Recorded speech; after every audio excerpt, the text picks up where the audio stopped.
Good evening, everyone. Welcome to Beccaro and Hook and our pre-Christmas and Hanukkah show. I'm Tom Beccaro. That's the new and improved, or I don't know if that's correct, but the new Steve Hook with the new haircut. Smart ass. Make sure you watch us on YouTube and Rumble, and also don't go look for our Patriot.tv page at Steve will give you that in just a minute here. But Steve, what's that? What's that? It's patriot.tv/DHED.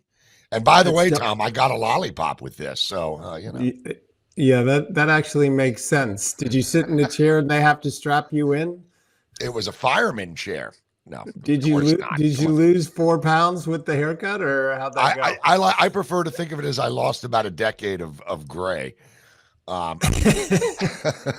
Absolutely. They did use a straight razor, which was nice.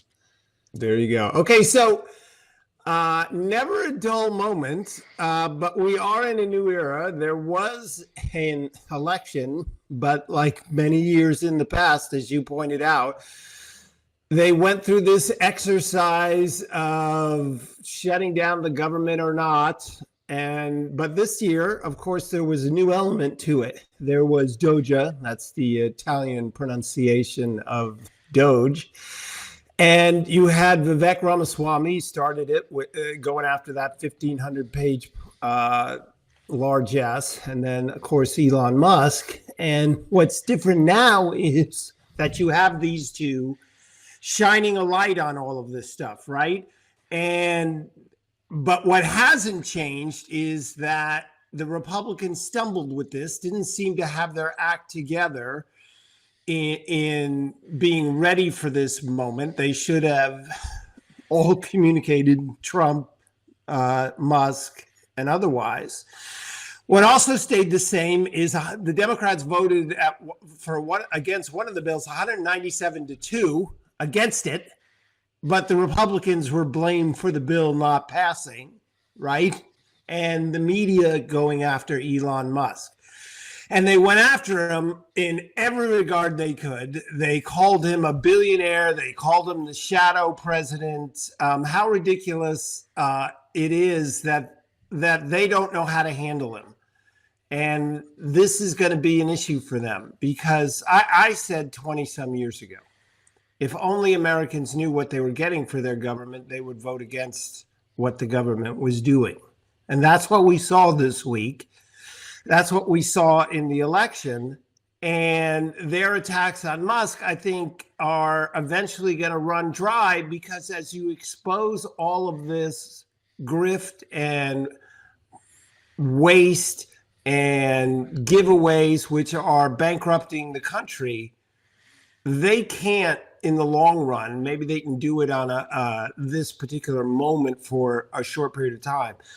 But over time, they're not going to be able to defend these things. And they will be politically punished for trying to defend those things. And I know we have some clips coming up, but what's your take, Steve? Well, my take is largely what you just said, but I would only add this, and I think it's important to keep this in perspective. During the Reagan presidency, 8 years, the government was shut down 8 times. 8 times. Nowadays, government shutdowns are looked as this pariah, as, oh, for God's sakes, don't shut. Ladies and gentlemen, the government's about to be shut down for the better part of 4 weeks, and that's the rush to get this bill signed. So these guys and gals can get the hell out of D.C. and spend some quality time with the family. Guess what happens when they're gone? The government's shut down.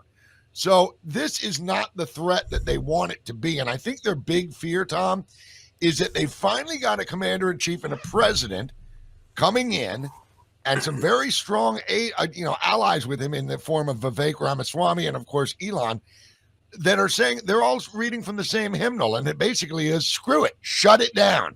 Shut it down. Throw it in the Dems' laps. That's why the Democrats and the media are trying to get in front of this thing and say it's a Republican problem, even though their larded up 1,500-page bill was slashed to 116 pages, and some of the spending, though some would argue not nearly enough, has been slashed. They don't want to hear slash. They can't wait to redistribute your money. But let's talk about those clips, because this is very, very telling as far as I'm concerned, with where the game plan is with how this administration is going to go forth. Here's Elizabeth Warren. She starts us off with the cavalcade of slamming Elon Musk. Here's Elizabeth Warren on CNN. Play this. Is it clear to you who Senator Schumer should be calling and negotiating with at this point? Is it Speaker Mike Johnson? Is it Donald Trump? Is it Elon Musk? Let me say this one more time. There is no one for Leader Schumer to negotiate with. The Republicans can't get their own act together. And until they can, there's nothing for us to do. We have a deal. There's a deal sitting on the table. You know what? The Republicans right now could go back over there and vote, send the deal that had been negotiated, which would pass because it would have bipartisan support, send it over to the Senate. I predict it would pass the Senate and we would be done. Crisis averted. But the Republicans would rather have a crisis, would rather blow this up because they're all doing whatever the great and powerful Mr. Musk wants them to do. Do you think there's going to be a government shutdown? Ask Elon Musk. Senator Elizabeth Warren, we'll see if he joins us out here on the balcony. Thank you. So there you go. So there's the MO coming from ask Elon Musk. Tom, the funny thing about that clip that I find amusing is there's only one thing that I agreed with what she said, and that is when she said Republicans can't get their act together. She's right. Everything else was crap. Saying that, crisis averted. They brought this crisis on. They intentionally brought it on. They intentionally bring it on every year the week before Christmas. What do you think? They do. I can't get over that somehow Speaker Johnson didn't put this in perspective and didn't talk to Trump and Musk and Chip Roy and all of those people and say, because here's the thing, Trump needs to hit the ground running. The worst outcome would be to have a speaker fight at the start of the year, because that would Agreed. derail the momentum. And so they start out with a fight over a shutdown when they should have had that 100-page bill as their starting point of negotiation, not 1,500. And so instead, we have fight after fight, and Trump walks in with that in mind. And then this calls in to question, how successful are they going to be with the Trump tax cut? Are they going to have their act together there? Can they get that passed? Or are moderates going to say no? Are they going to descend into this idiocy of, oh, you can't do tax cuts, and I think I heard Chip Roy said this, unless you cut spending because it'll add to the deficit? That's a lie. We have had 5 major tax cuts in American history in the 20s, in the 60s, in the 80s, after 2003, and under Trump. All 5 times the flat earthers of tax cuts said that it would cost the government money. First of all, it doesn't cost the government money at all. It's your money. If taxes are raised, it costs you. It doesn't cost the government anything. And if they're lowered, it costs you less. It doesn't cost the government anything. But the point is, all 5 major reforms resulted in greater tax revenues. And so for all those flat earthers on tax reform, they're going to come out and say, oh, if you don't cut spending, you can't do tax cuts. No, that is to deny all of tax history. And so the question becomes, given this start, and this is sort of the preseason game for Republicans, are they going to have that act together, or are they going to hand media moments like that to Elizabeth Warren? Yeah, well, it's not just Elizabeth Warren, but you're right. Everything you just said there is right. When Reagan proposed his tax cuts, folks, you got to remember, it was across the board, much like Trump's were, quite frankly. What does that do? It generates more revenue. Trump lowered taxes for every taxpayer, every single one, because the bottom bracket dropped from 15 to 10. Yep. So that meant anyone paying taxes at the lowest end got a tax cut. And Kamala Harris's lies and all the rest of their lies, were just that, lies. Well, let me do this real quick because I want to show you. This is how they all get on it. This is what Democrats do, and they do it very successfully, Tom. I think you'd admit. What they do is they get on a point. They all rally together in the room and they say, look, here's where we're going. This is what we do. This is every single hit you do on radio, TV, print, whatever. This is where you're going to drill home. And a young freshman Congressman, Greg Casar, he's from Texas, but it wouldn't shock you to hear he's from Austin, Texas. So that explains his position. But I want you to hear Greg Casar. He was on PBS, and this is what he had to say about Elon Musk and all of this government shutdown hoo-ha. Thank you so much for joining me, Congressman Casar. I want to start with where we are today. It seems as though the proposed continuing resolution may be falling apart. What do you think this means right now? I think we're beginning to see the chaos and billionaire corruption of the Trump era. I mean, Trump tried to campaign talking about how he was going to help working people and deal with corruption. And I knew that pretty immediately he was going to betray his own message and his own voters. So essentially, for folks who haven't heard, Republicans and Democrats were negotiating to come together to keep essential government services open here at the end of the year. And then suddenly, Elon Musk, the richest man in the world, full of many of the worst ideas in the world, basically ordered House Republicans to shut it down. And he said he wanted to shut it down over quote unquote Democrat priorities. But those priorities are disaster funding to rebuild places like North Carolina that got hit by these awful storms, and funding to make sure that small farmers don't go out of business because of things like droughts and tornadoes and other disasters. And these are things that aren't just being asked for by Democratic members. In fact, a lot of these things really impact a lot of Republican areas and Republican constituents. So Democrats said, let's keep the government open. Let's make sure people can access services like their veteran services and Social Security over the holiday. And Donald Trump is basically ordering for all of it to get shut down at the behest of his billionaire friend Elon Musk, who's kind of cosplaying co-president right now. Yeah, okay, well, that's all BS, everything he just said there. Social Security, see, he's trying to scare the old folks out there. Social Security, everything will be shut down. Social Security checks will continue to go out. That's completely not true. But where's the corruption he's talking about? What he's bitching about, Tom, is that Republicans and Elon Musk and Donald Trump are keeping them from taking your money and feathering their own nest and paying off their special interest and hitting up the teacher union. Hell, I noticed that Harris is or Biden rather, which one's president? I forget. The Biden-Harris administration is now proposing another $4.3 billion student loan handout right before they walk out the door. So they can't wait to piss away your money. And this guy calls it corruption, this young kid. He's the youngest congressman ever from Texas, like 35 years old, I think. What do you think, Tom?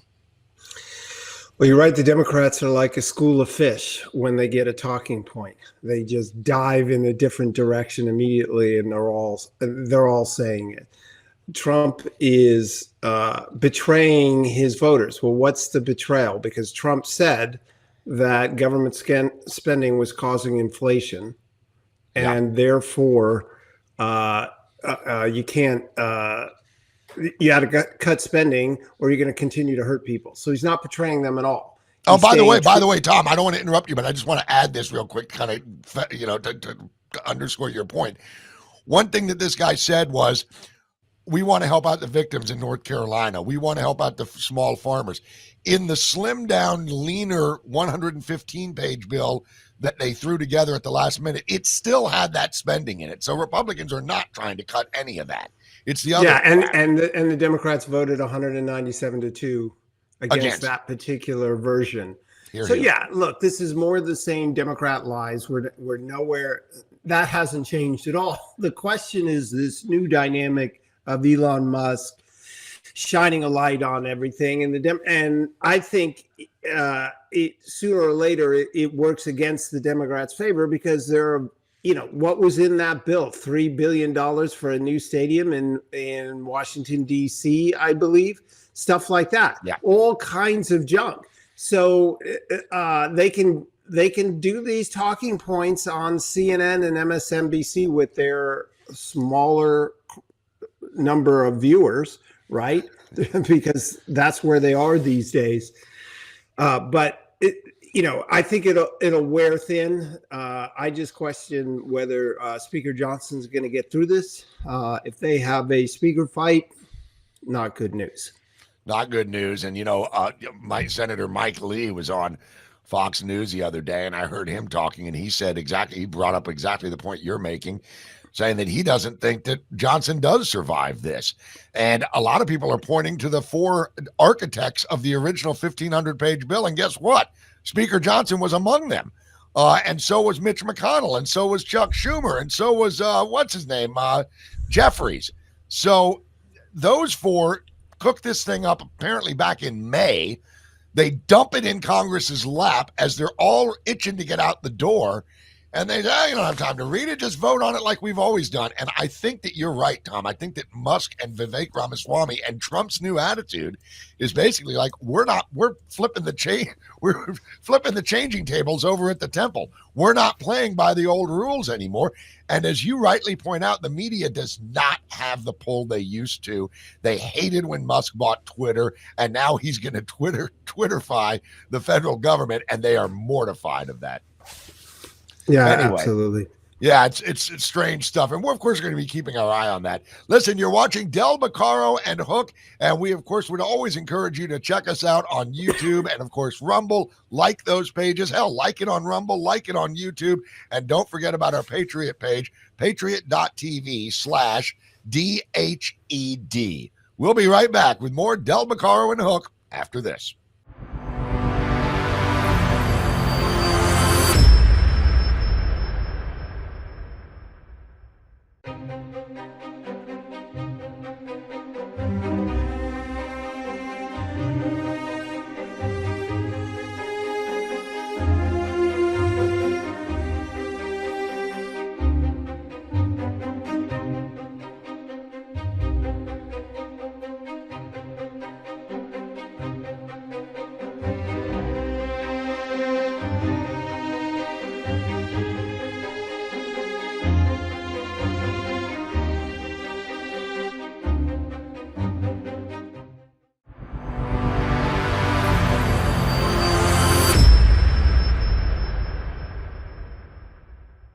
Welcome back, everyone, to Del Beccaro and Hook. Of course, I'm Tom Del Beccaro. You see Steve Hook.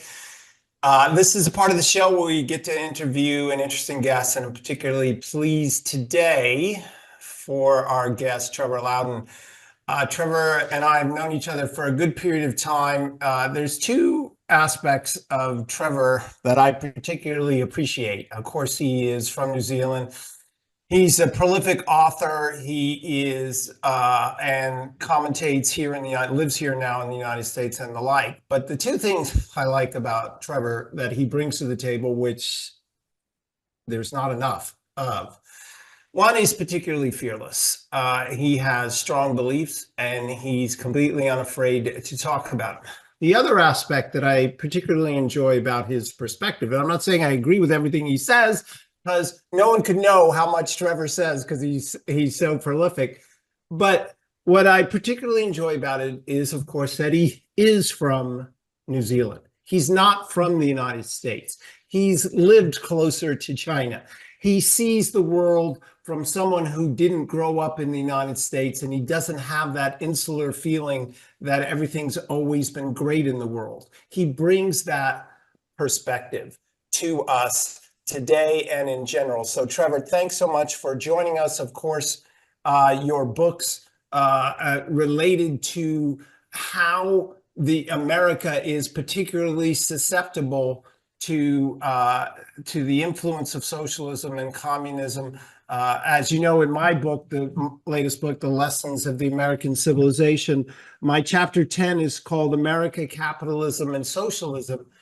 And what I do in that chapter is talk about how socialism has become normalized in America. We started out very limited government, as with most civilizations in history.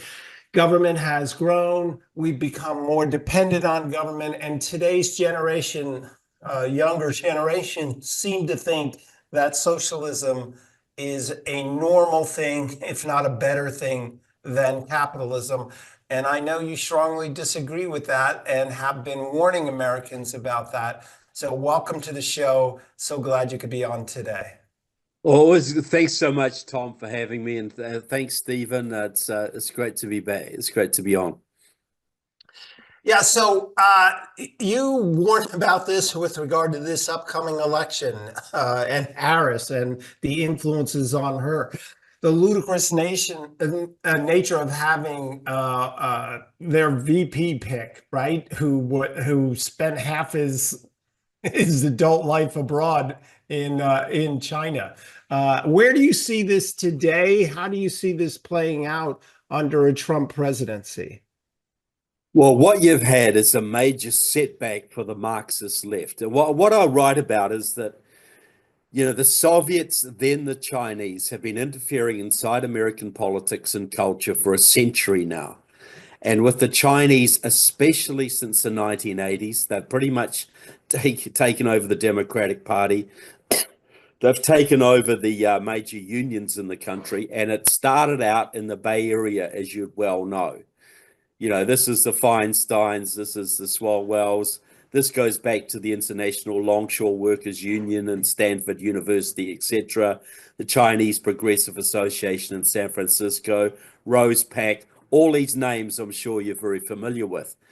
So what you have is an effort by the Soviets, then the Chinese, to impose socialism on America, to cripple their economy, and being unable to spread their influence so they can eventually take America down and occupy America's territory.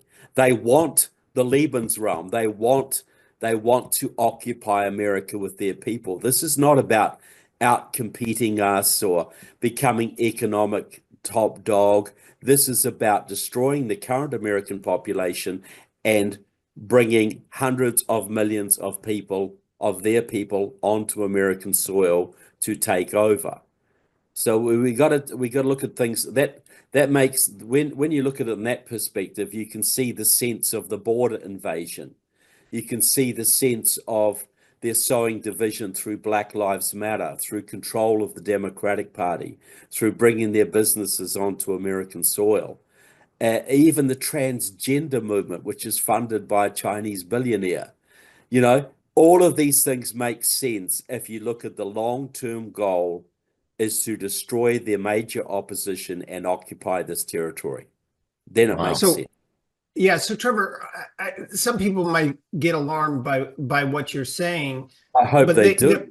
Yeah, there's certain good point, but there's certain elements of it which are quite visible to Americans if they put them in context. You talked about my home state of California, though originally from New York. These Chinese nationals coming across the border and working in illegal pot farms and then spreading those drugs throughout the nation. There's a goal for the Chinese with regard to that. There is a goal with the Chinese government sending the basic elements of fentanyl into Mexico and then having that brought across the border. The communist regimes throughout history have looked upon Western materialism as an entree to saying that they're a weak society for which we can push over. And if you think about a Lincoln or others who have said that civilizations collapse from within with that lack of thing, the Russians, the Chinese, they're attuned to that. And so they're happy to push in that regard, are they not? Yeah, they are. They see two major weaknesses of America that can be exploited. One is the so-called greed of the capitalists. Lenin famously said the capitalists will compete amongst themselves to sell us the rope with which to hang them. And the open society that we have. So Kissinger, who set up the Committee for 100, which is Communist China's main influence operation in America, he basically sold Nixon on the idea, let's send all our industry to China, let's work with China, exploit their cheap labor, we'll make lots of money, we'll make China more like us, and we'll all be friends and we'll all get rich together. And how has that worked out? Now, China has a massive foothold in our economy. We're dependent on China, and they've used that money to build up a military that can now challenge us and could possibly even defeat us. We did that on the advice of traitors like Kissinger and fools like Nixon. And every American president has followed that line until Donald J. Trump decided to try a different approach, which is why they then weaponized the COVID, they weaponized Black Lives Matter, and they weaponized vote fraud to take him out in 2020. The Open Society, they operate all over our country. The Chinese have voter registration organizations, which have just been curing ballots in California to flip those few remaining seats to the Democrats. They have massive influence on elections in major states, significant states, and they've got a program of bringing businesses into every American state to get the political influence necessary to turn the US Congress into a subsidiary of the Chinese government. They state this. So every time you get a tire plant in Michigan or a battery factory in South Carolina, that's a long-term plan to get political influence along with economic influence. Yeah, they actually fund efforts for green energy because they know that won't work. It'll lower America's economic output and allow them to ascend. And most importantly, they have a really long-term vision of this. They're not, as I said, they're not going to line up troops on the Canadian border. That's not their goal. Their goal is this long-term plan of weakening America as America becomes more dependent on government. Well, look, the Communist Party USA got the Keystone Pipeline shut down, for instance. First thing that Biden did when he took office, that was organized by the Communist Party USA, which was running all of those demonstrations and protests in the Dakotas. The woman who organized that, Judith LeBlanc, then arranged for Deb Haaland, a hardcore Marxist, to become Secretary of the Interior of the United States. She did that. And she has been busy shutting down every energy lease she possibly can on US soil. She shut down uranium mining in northern Colorado. She shut down drilling in Alaska, everything she could to weaken our energy industry. Then you've got groups like the National Resources Defense Council, which has offices in China, which has worked for years to shut down America's energy industry. And then you have you basically have the Green New Deal, which came out of the Communist Party.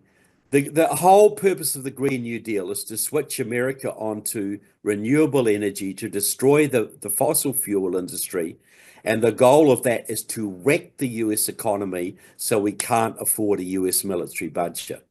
And if we can't afford a US military budget, guess who invades our country then? So this is all communist stuff originated from China to wreck our economy and wreck our energy industry and wreck our military budget so they can tell us what to do and they can do whatever they want to us. Plus, they've killed hundreds of thousands of our people anyway with their fentanyl. Yeah. You know, and in China, they execute marijuana dealers because they hate drugs in their own society, but they give tax incentives to the companies that produce the precursors of fentanyl to sell to the Mexican cartels, who then kill 100,000 of our kids every year with it. If that's not an act of war, I'd like to know what is. That's a great point. Trevor, hey, Steve Hook here. So Hi, great Steve. to have you on the show today. I want to talk mix it up a little bit here.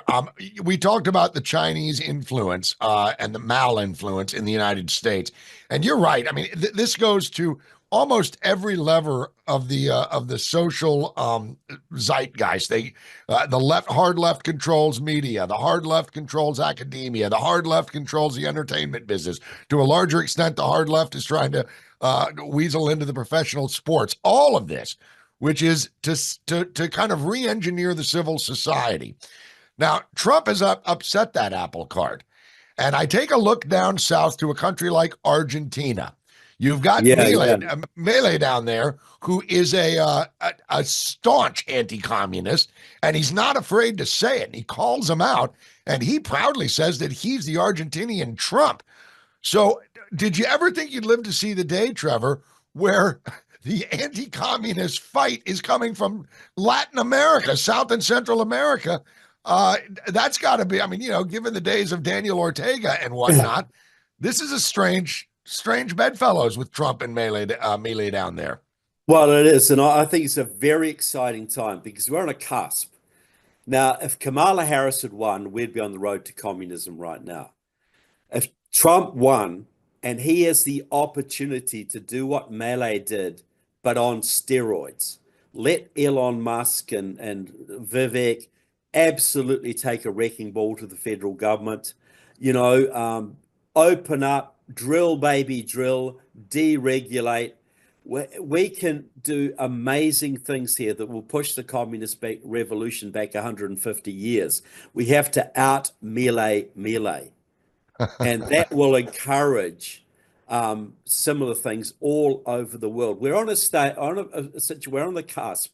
This world's going to head down into a communist world that is North Korea with American surveillance technology worldwide, or we're going to have a new burst of liberty inspired by Argentina, inspired by Milei, carried out by Trump, Maloney in Italy, and many others.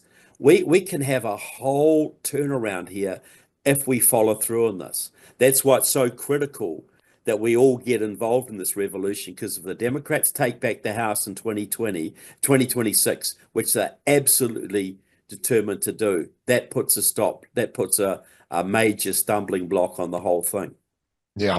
Well, what about like outfits like the Confucius Institutes? Shouldn't Trump just come right out on day one and say, those are gone?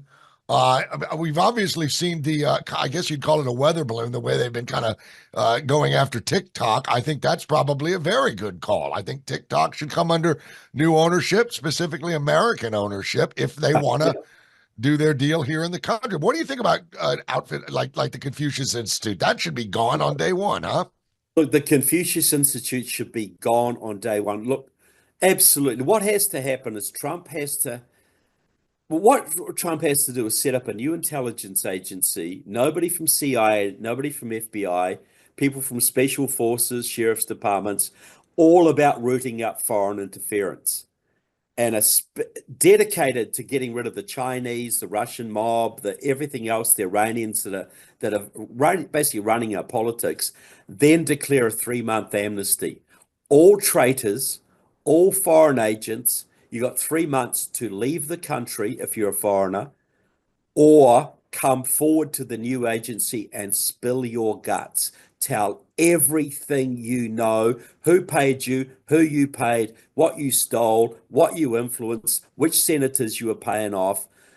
Give us 3 months. And at the end of 3 months, if you haven't come forward, we're coming after you. And if you're tried and found guilty, you go to Leavenworth for the term of your natural life. That would cause a massive meltdown. You'd see hundreds of thousands of Chinese leave the country, Russian mobsters, cartel guys, Iranians.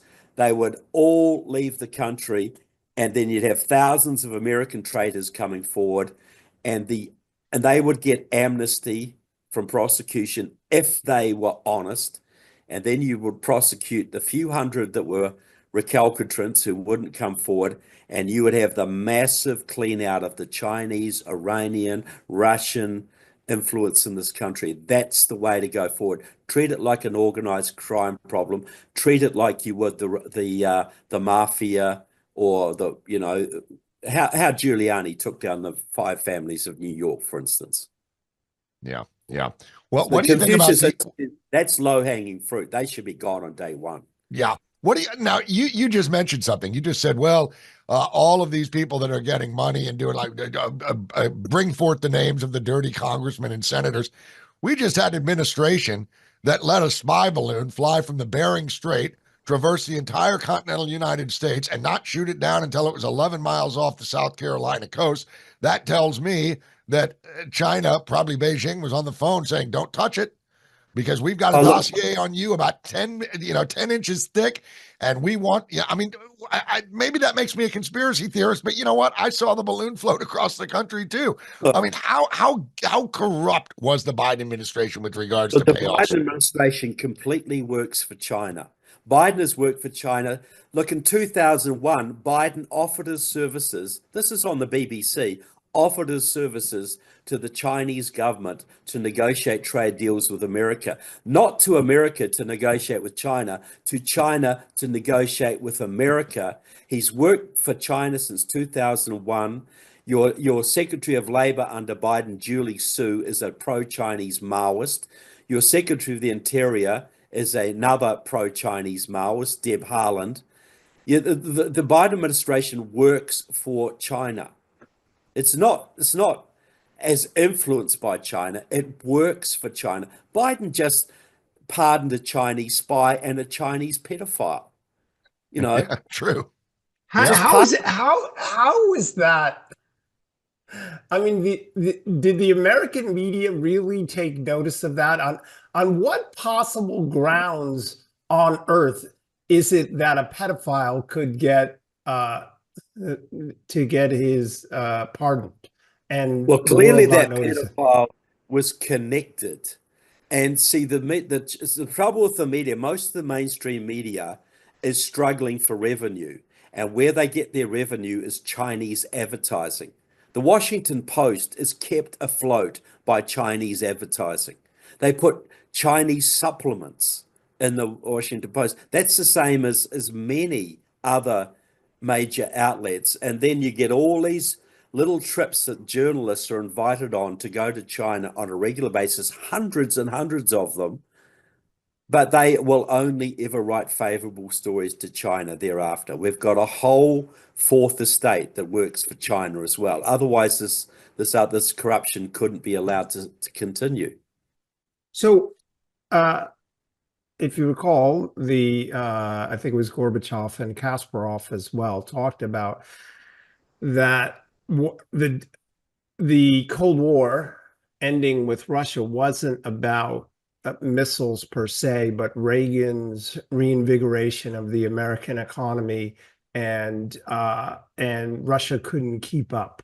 Do you see something similar with the Chinese economy, which, look, they have underlying problems? Do you see a similar thing with Trump? Look, if Trump is hardcore and sticks to his guns and see, when Trump was in power, he was building alliances with South Korea, with Japan, Taiwan, Australia, and India to basically freeze out the CCP, to bring down the CCP. That's why they unleashed COVID on us. That's why they unleashed Black Lives Matter. That's why they stole the 2020 election.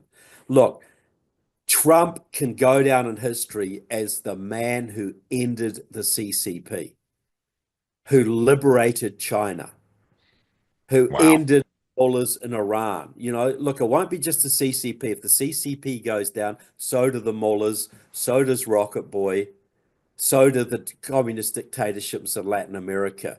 We're on the cusp of ending the CCP because they're the Chinese Communist Party, because their economic problems are immense, way worse than America's in proportion to the size of their economy.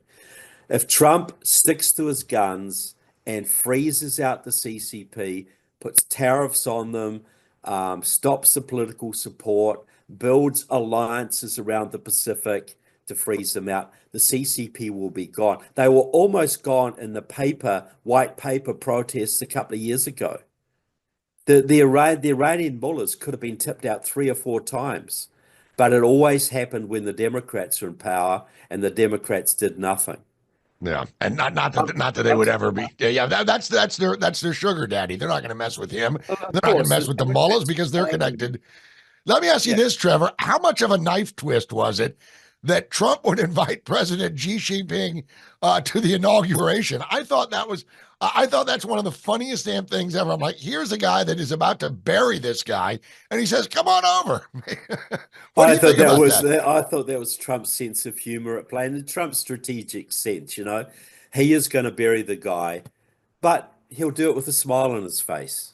We love you guys. We like China, but we're going to tariff you out of existence. We're going to freeze your economy out, and we're going to free China. You imagine the legacy of Trump with a free China in the world, a China with all of that entrepreneurship, that culture, that energy, serving humanity rather than serving the CCP. Wow. You imagine the legacy of that. And that is Yeah. the potential of this presidency. It would have happened last time if Trump had got a second term, but it can happen this time. That's why China is so desperate to provoke a war or go to war. That's why they're flooding their nationals across the border. That's why they're keeping the borders open. That's why they back Black Lives Matter. All of these things. Yeah, Because yeah. they Well, they were desperate to keep Trump out of office. as you pointed out rightly, that's exactly why Trump lost in 2020, and Yeah, now. absolutely. And now he's like Lazarus. Lazarus. He's risen from the dead, and he's stronger than ever before. And then you've got Melee down there in Argentina. I really hope that it's going to be a big push, but I would love to see him take down the CCP, and all of our dreams would come true. Trevor Oh, Loudon. look! Imagine how the economy would bloom, the world economy. Oh man, Just that'd a be new amazing. era of liberty and prosperity, and this is all possible if we take down the CCP. Here, here. Where can we find you? We appreciate your time today, but where can we find you online? And plug away, my friend.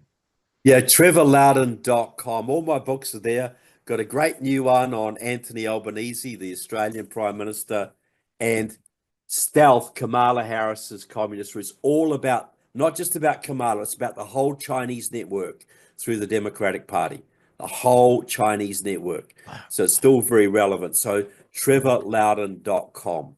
Well, thank you, Trevor Loudon, and we hope we can get you back on the air. It's wonderful to see you today, and thanks for joining us here on Del Beccaro and Hook. And this is Del Beccaro and Hook. We take a quick break, and we'll be back with more right after this.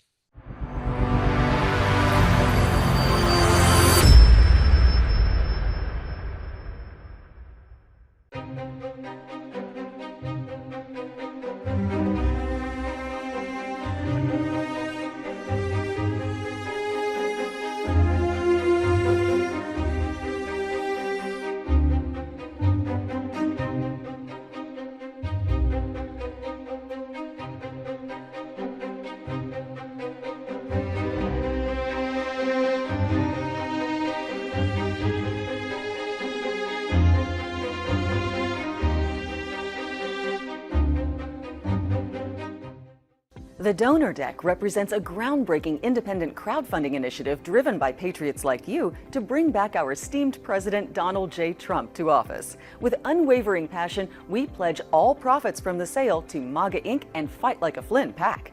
The exquisitely detailed challenge coin is a timeless collectible to be passed down to generations. It symbolizes your continuous dedication to assisting President Trump in his quest to rejuvenate America to its former greatness. Get your Donor Deck now. Go to thepatriot.tv store and click on Donor Deck. Enjoy the magnificent artwork and scripture on each playing card, knowing our appreciation for your continuous dedication to assisting President Trump in his quest to rejuvenate America to its former greatness. You'll get this keepsake collectible challenge coin acknowledging your support for Donald Trump's run back to the White House, and the Donor Deck of 52 exquisite playing cards, plus a beautiful display case to show your challenge coin. Go to thepatriot.tv store and get your Donor Deck now.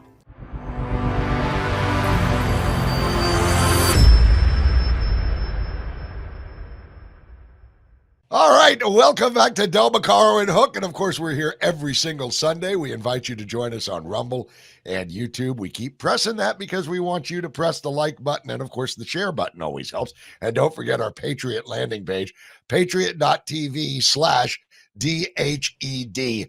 Well, Tom, what a show, man. Trevor Loudon, that guy is, well, as we say down south, he's full of piss and vinegar. I mean, he is hardcore anti-communist, and I hope that his prediction comes true, because that would be something else to see the fall of kind of like the Soviet Union Part 2, this time the Red Chinese. What do you think, man? Well, of course, it would be beyond important. It's interesting. I talk about in my book, The Lessons of the American Civilization, how technology is helping the centralized powers, the government, to not only spy on people, but control people.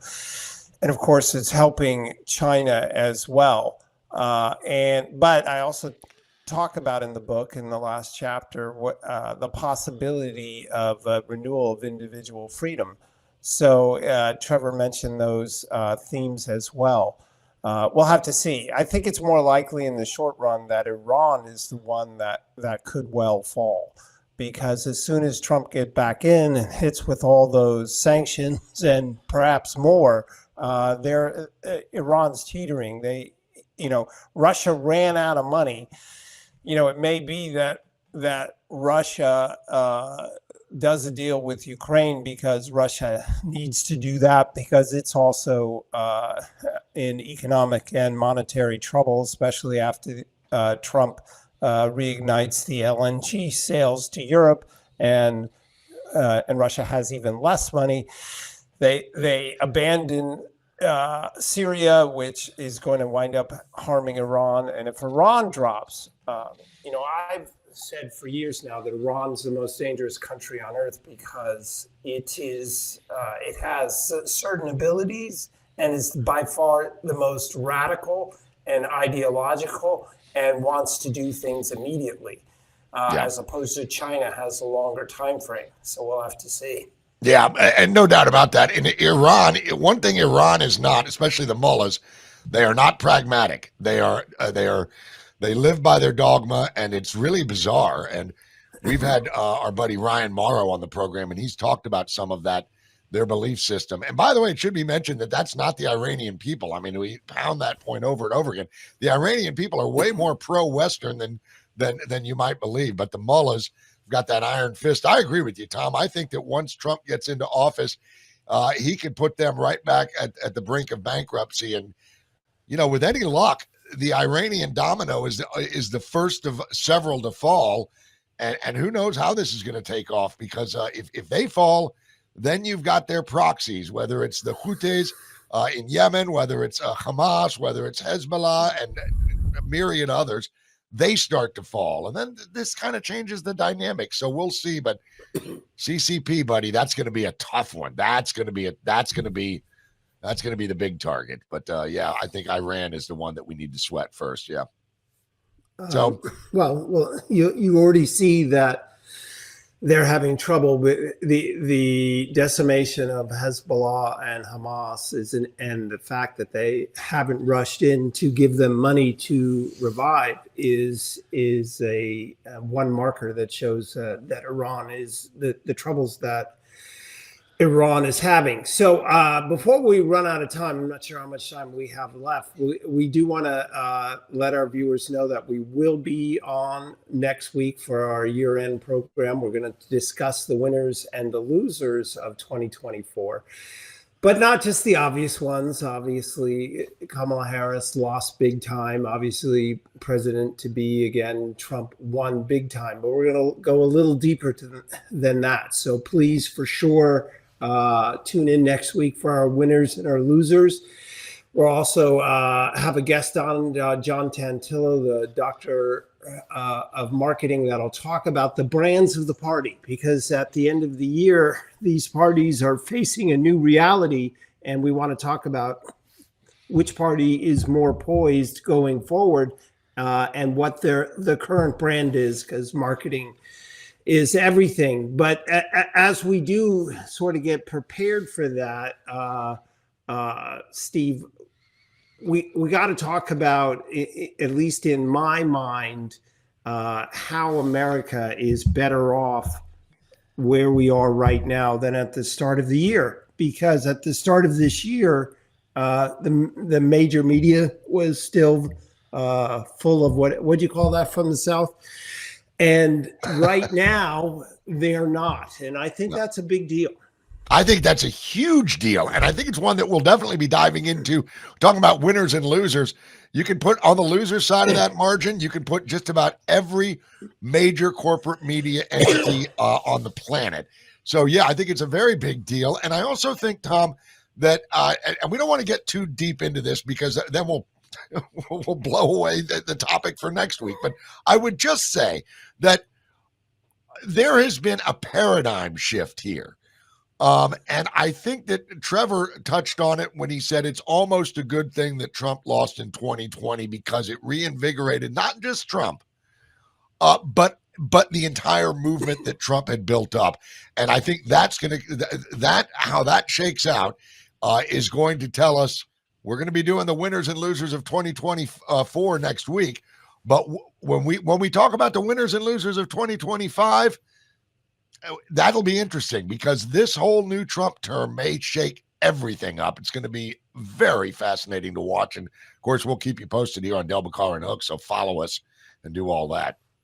Yeah, I think the 4-year break will be immensely useful. If he'd have just wound right into the next one, would have had a lot of the same people in office, but now he's bringing disruptors in at every level, which he probably wouldn't have done because it didn't have that added perspective or the time in between to think about that sort of thing. I've been saying that for the last, 2 or 3 months, that the 4-year break is will wind up being a good thing because it not only gave him perspective, but it showed the country the truth about the Democrats. And so we only got a couple of minutes left, but I think one thing that is entirely obvious is, the Democrats spent Trump's first 4 years lying about Russia.